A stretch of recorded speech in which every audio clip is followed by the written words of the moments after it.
A gente, sabe, a gente fala do Ministério Infantil hoje, a líder é minha esposa lá na igreja, né?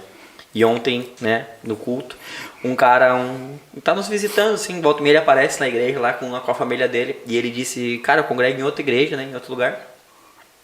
E eu desci do carro domingo passado e meu filho olhou, não, eu quero ir lá na outra.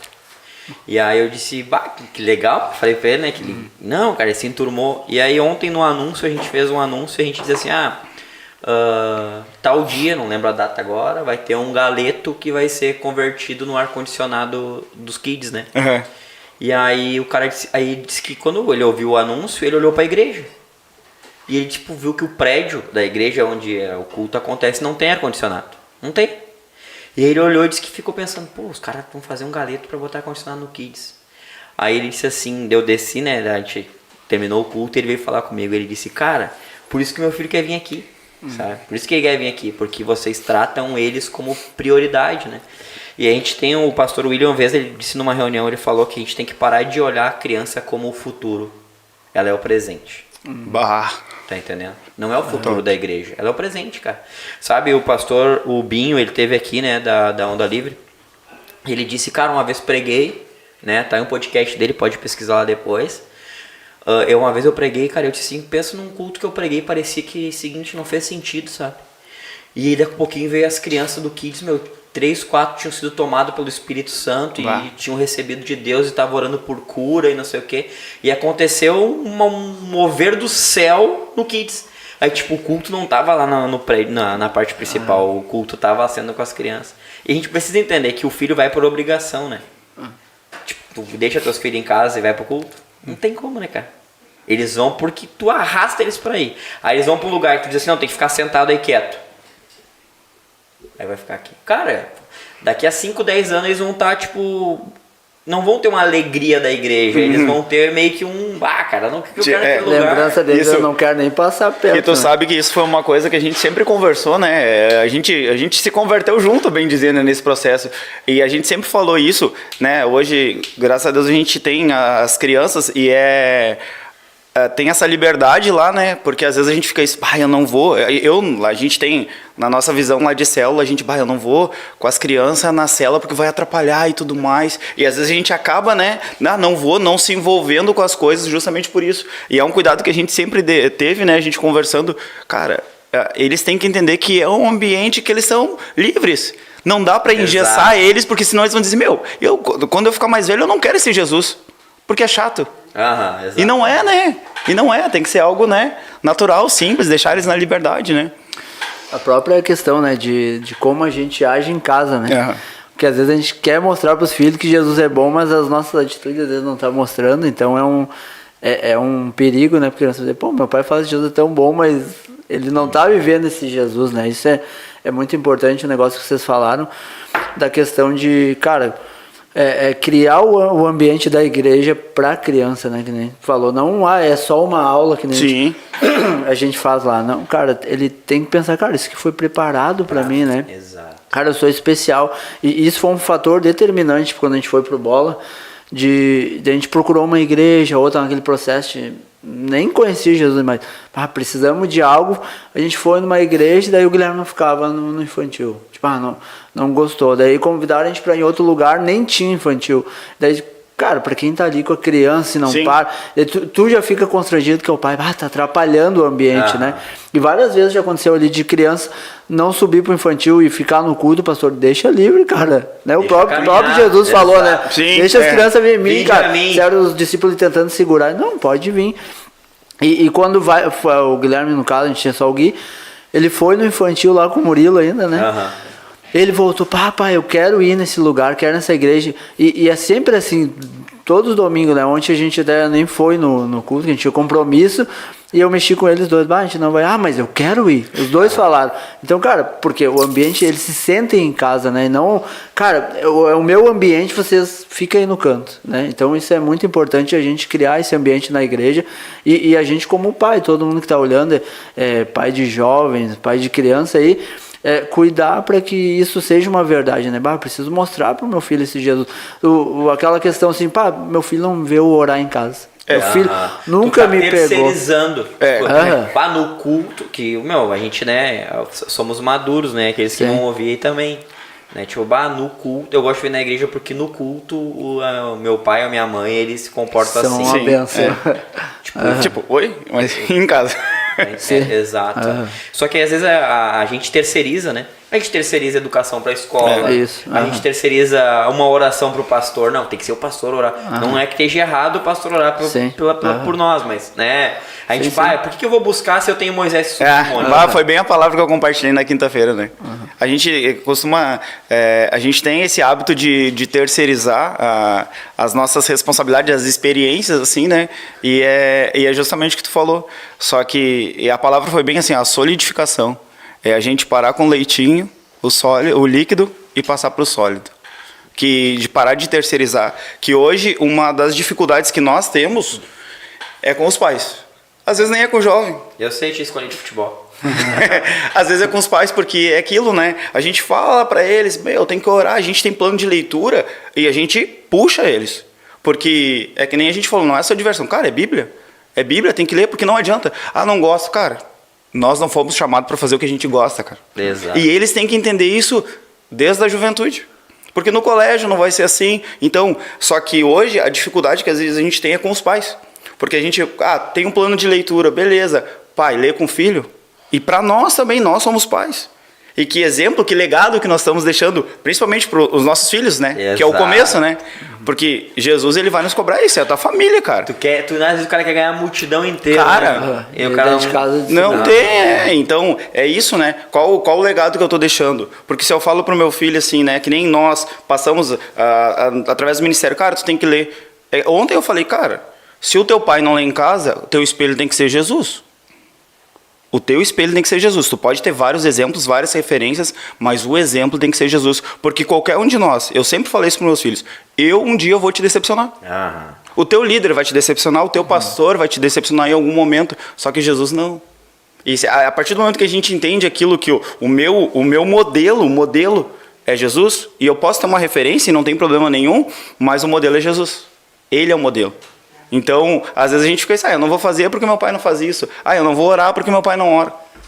Né? E às vezes tem isso, é essa nossa dificuldade de ter isso, de manter. Porque, às vezes também, a gente mudar uma geração em 1h30 na semana, não cara, o acompanhamento é com os pais, cara. Exato. É com os A gente fala pais. muito isso, né? Tu planta, alguém tem que regar.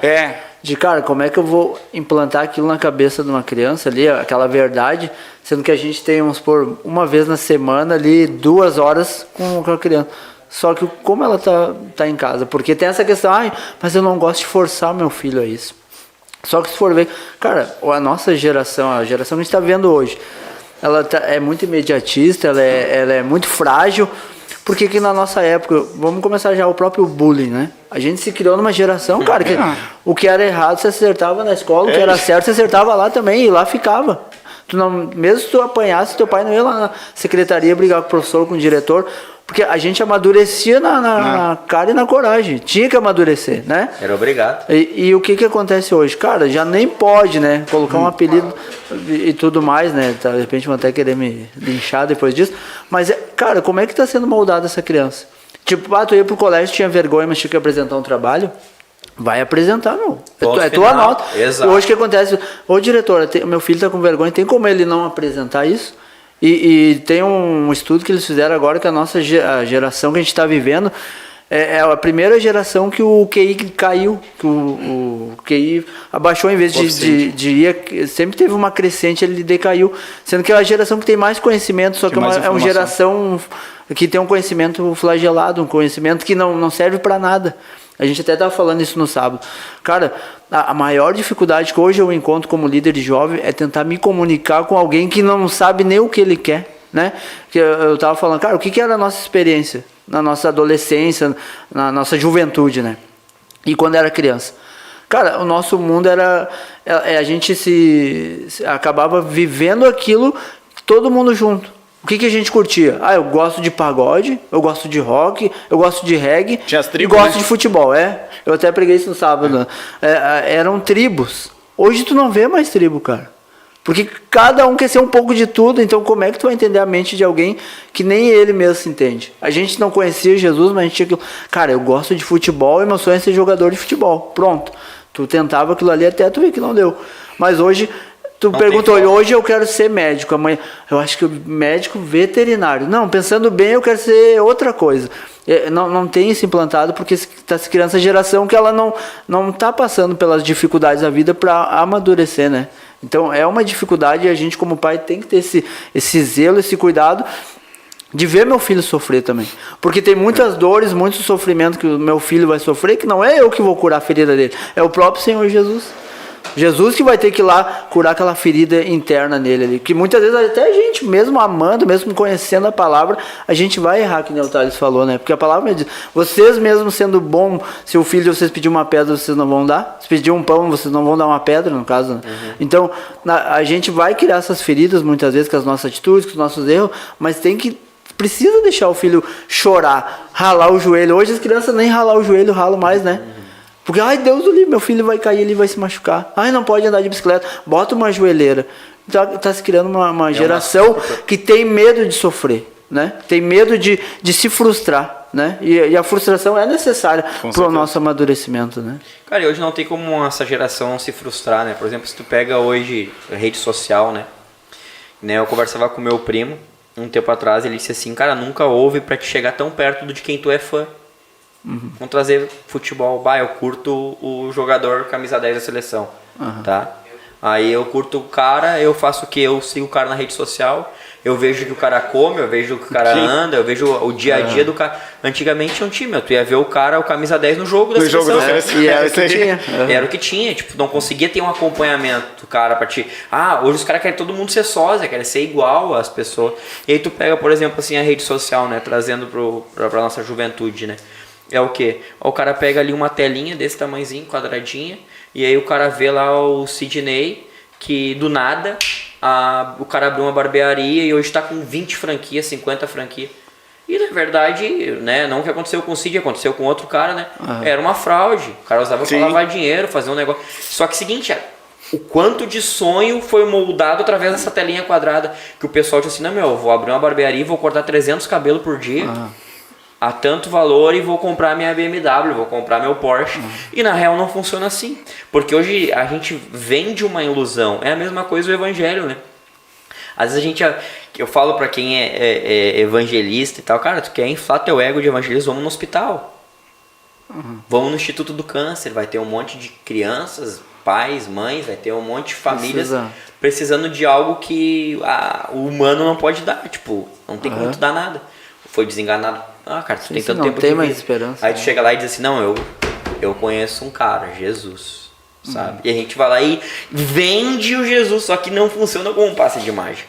E a geração hoje, ela vê o quê? Vê uma telinha, vê um cara ali que progrediu na vida, que na verdade o cara talvez alugou o carro, não é dele. Vive uma mentira, e aí às vezes ele olha pro, eu vou olhar pro meu pai, né, e né, eu olho pro o Murilo, né, meu filho, olhar pra mim, mas eu vejo meu pai saindo todos os dias pra trabalhar, ralando e tudo, e tipo, eu não tenho tal coisa, eu vejo fulano que não faz, naquela telinha, né, sim, sabe, é cheio de informação inútil, na verdade. Pegando esse gancho aí, por que eu digo que hoje é um maior desafio, né, da gente deixar esse legado.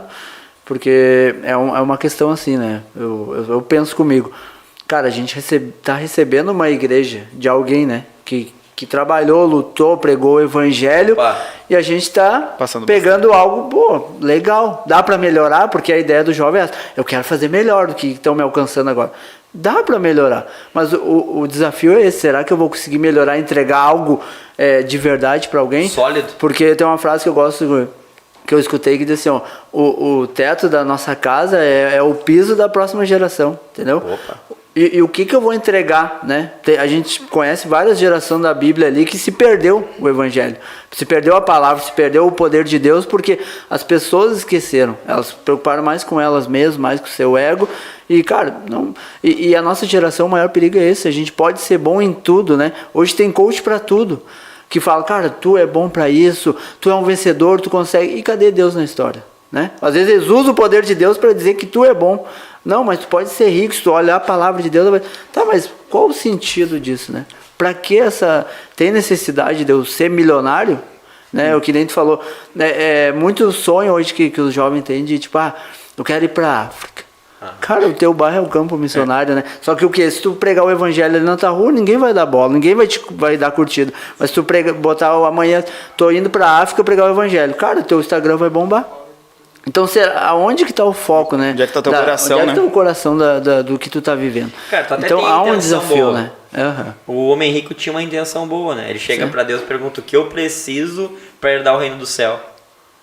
E Deus, Jesus dá os mandamentos pra ele. Ele diz, tudo isso tenho feito. Então vende tudo que tu tem, vem e me segue. Tipo, ele tinha uma intenção de herdar o reino do céu, mas ele não tinha uma predisposição pra isso. E hoje a gente vive isso, né? Tu vai perguntar pra quem, tu quer ir pro inferno? Pergunta pra qualquer um.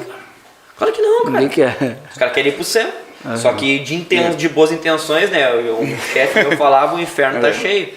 Deus, ele quer que tu tenha uma ação a respeito disso, né? O que a gente falar sobre evangelismo, ir de pregar o evangelho, sabe? A gente precisa se movimentar. Aqui, a gente esquece às vezes de falar que aquele que crê, for batizado, amém. E quem não crê.